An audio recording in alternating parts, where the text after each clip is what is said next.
Pastor, o senhor observa um comportamento de querer herdar o eleitorado de Bolsonaro, mas sem assumir o bônus de defendê-lo publicamente? Eu ainda emendo Eu com uma vou dizer outra uma coisa pergunta. para. Perdão, emendo com outra pergunta, se o senhor se arrepende de ter já apoiado alguma figura política? Deixa eu falar, eu vou te responder. Preste atenção nisso aqui. Eu fico assim de boca aberta e eu não tenho memória curta, sabe? Uma coisa que Deus me ajudou, apesar de muitos defeitos que eu tenho, foi memória. Eu tenho uma memória razoável. Então eu guardo os fatos e leio e estudo. Escute isso. Lula preso, condenado, só no penúltimo dia que a lei eleitoral permitia para indicação de candidaturas a presidente, no penúltimo dia da cadeia é que Lula liberou Haddad. Eu não vi ninguém da esquerda arvorando falar alguma coisa de que Lula não seria candidato e ele condenado em todas as instâncias e preso. Eu pergunto a vocês, por que agora tem gente aí querendo se arvorar? Primeiro que Bolsonaro não foi condenado ainda, esse é o primeiro lugar. Segundo, se fosse, se o STF, que libera um cara condenado em todas as instâncias por corrupção, inclusive o STF concordou com a condenação, porque não deu habeas corpus para ele, e depois o advogado dele tentou liberar ele da prisão e o STF negou, e por que então não pode liberar Bolsonaro, que não é criminoso, que não participou de golpe, que não participou de incentivo a golpe? Então, minha gente, eu fico olhando isso, o que é? É urubu em carniça viva? Eu fico com vergonha, sabe? Seja a família de Bolsonaro ou não família, ninguém, na minha opinião, tem o direito de arvorar, e para mim, você fez uma colocação muito interessante, não é?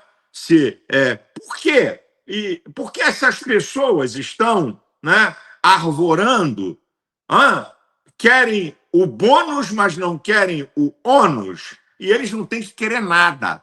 Eles têm que aguardar. O nosso papel é defender Bolsonaro dessa injustiça, dessa vergonha. Vocês já pararam para pensar? Um ex-presidente com tornozeleira eletrônica, sem ser condenado a nada, censurado, proibido de sair de uma cidade. E vocês acham que isso é uma coisa normal? Então, minha gente, isso é uma vergonha. Você perguntar se eu já me arrependi de ter votado em alguém, querida, o ser humano que não erra, ou que acha que não erra, é o mais soberbo e ignorante das pessoas. Então vamos à história. Eu apoiei Lula em 2002, 23 anos atrás. A esquerda quer usar isso, e desculpa, alguns bobões, eu não sei se eram criança, se estavam brincando de carrinho, ou estavam na fralda, que não conhece a história. Naquela época, não havia discurso ideológico, não havia corrupção de Lula, não havia candidatura de direita. Naquela época você tinha centro-esquerda e esquerda, só. Então, eu acreditava que Lula, em 2002, como ele veio da classe pobre, do sindicalismo, do Nordeste, eu acreditava que esse cara pode resgatar o país. E o apoiei. Depois que o tempo passou, que ele e a esquerda botaram as unhas de fora e começaram com um discurso ideológico, eu caí fora. Você sabe que o que é feio? Feio seria eu continuar apoiando Lula depois de todo o discurso ideológico dele, de toda a lama da corrupção. Isso que é feio. Você apoiar alguém hoje e amanhã não apoiar porque vem erros e vem corrupção, feio é continuar apoiando corrupto.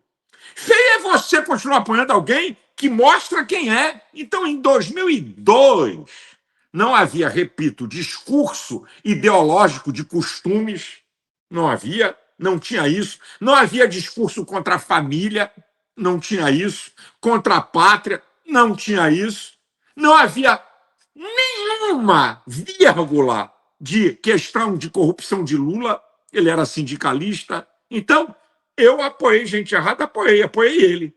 Se tem alguém que eu me arrependi de ter apoiado, ele. O segundo, tem mais um que me deu aqui uma rápido. Sérgio Cabral foi eleito governador do estado do Rio. Sabe com que título? O cara que caçou os corruptos da Assembleia Legislativa.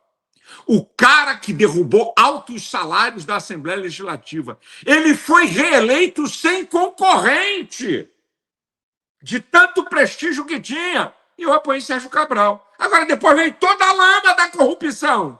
Vergonhoso seria eu continuar apoiando um cara desse. Então, escuta, eu vou dizer uma coisa para o povo brasileiro, para meus irmãos aqui, grande maioria acompanha aqui o pleno. Você nunca errou na vida? Quer dizer que quando você erra, você não conserta, você não corrige? Oh, a grandeza de um ser humano não são seus acertos. A grandeza de um ser humano é corrigir, reconhecer seus erros e corrigir suas rotas. Acabei de dizer que eu cometi um erro segunda-feira com o governador Zema e regravei um vídeo dizendo que eu errei em relação a Zema. Qual é o problema? Sabe, as pessoas hoje, é engraçado, pastor Malafaia, os senhores já apoiou Lula, e você? Estava onde? Quem era você? Qual era a tua idade? Quem você apoiou? Porque nesse país, ou você apoiava Lula, ou então apoiava Alckmin. Ou então apoiava a Serra, ou melhor, o governador de Minas, Aécio, ou apoiava a Dilma. Ou apoiava o senador de São Paulo, ou então apoiava a Dilma. Você não tinha opção. A opção da direita veio com Bolsonaro. É aí que nós tivemos, de fato, uma opção clara do que é direita e do que é esquerda.